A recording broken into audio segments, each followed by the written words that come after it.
After I've submitted my reply to them to say, but here's my contract, here's the clauses, here's the process that must be followed according to the Government Gazette, you followed the incorrect process, retract my suspension.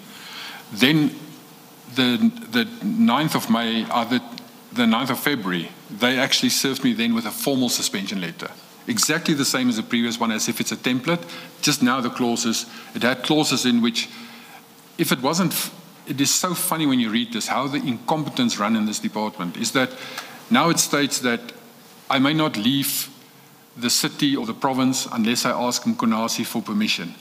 And it states the dates from 10 February, with my last working date, 28 February, officially, already approved more than a month ago already.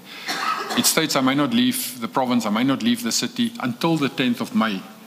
And so now as a pensioner, I must also ask my ex-criminal for permission to actually leave the province. And if I'm not at home, I must have permission from him for that. So I immediately declared a dispute. This dispute was set down for the 28th of February. My last working day was ended in a dispute resolution. So as we walked into the dispute with the presiding officer and that, the council sent a representative, Mr. Giligidi. And I explained my position and submitted the evidence here. And as he turned to Mr. Giligidi, it was said, his words were, "Council, can we please go off record?" And the commissioner presiding, it says, "Why off record? What is your answer?"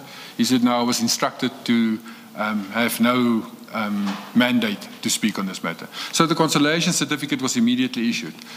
That matter is still in conciliation, or not conciliation, in arbitration.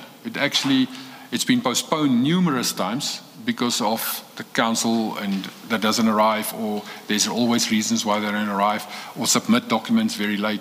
It's now set obviously for this week, Wednesday and Thursday, when we will go back into the arbitration process.